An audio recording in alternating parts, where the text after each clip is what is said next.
His father called 47 times, without realizing he had already been losing his son for years. That's the moment everything quietly started falling apart.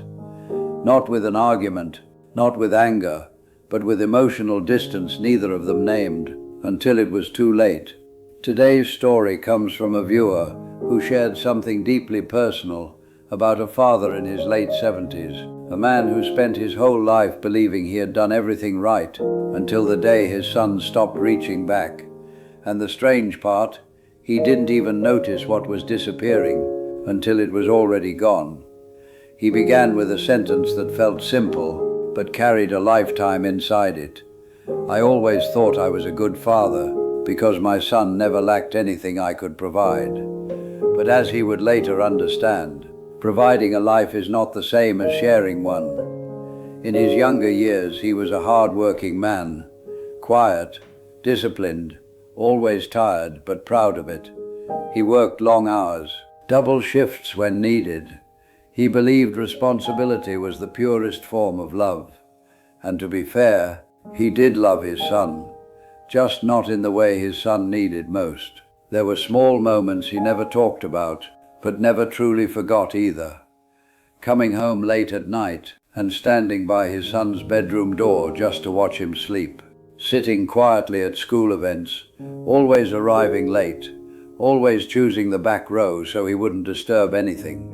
Once he even kept a stack of his son's childhood drawings in a drawer he never told anyone about.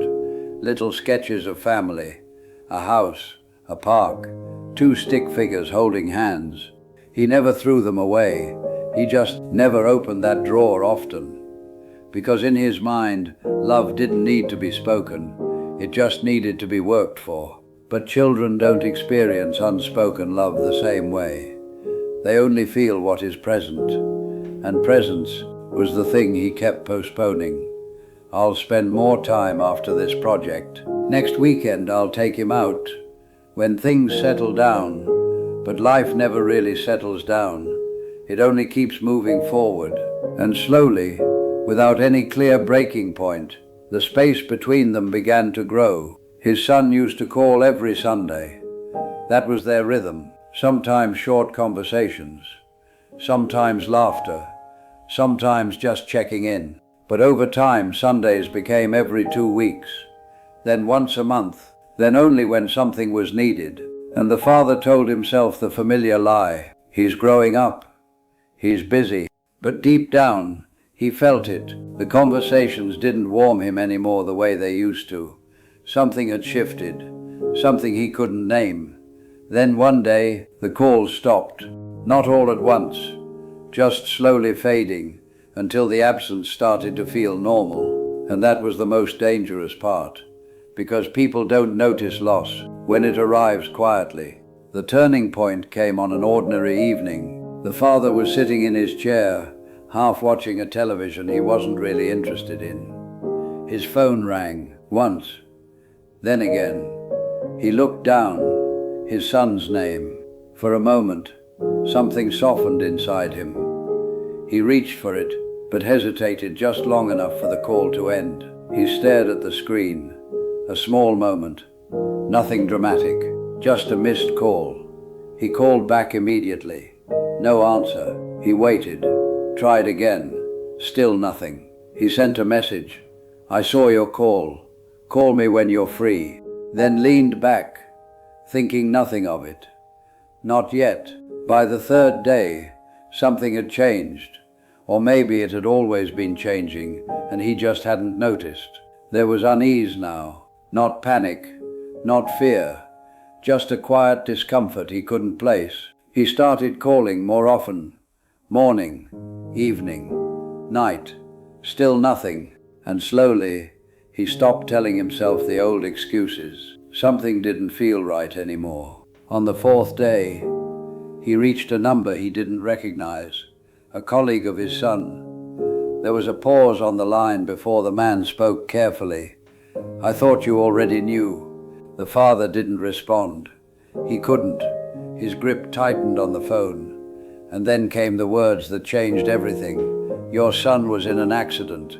The hospital felt too bright, too clean, too real. He stood outside the room for a long time before entering, long enough to hear the faint rhythm of machines inside, long enough to notice his own hesitation, long enough to feel that whatever existed between them before might already be gone. When he finally stepped in, he saw him. His son looked older, not just injured, not just tired. He looked like time had passed faster for him than it should have. The father stopped near the doorway, didn't move, just watching, trying to recognize the son he once knew. His son turned his head slowly, saw him. No smile, no surprise, just recognition and something heavier underneath. Acceptance, the kind that doesn't expect anything anymore. The father finally stepped closer. "I came as soon as I heard." His voice broke halfway. A long pause followed. Machines filled the space between them. His son looked at him and spoke quietly. "You didn't have to rush. You've been distant for years anyway." No anger, no shouting, just truth. And somehow that made it harder to hear. The father nodded slightly, as if that could hold everything together. But it couldn't.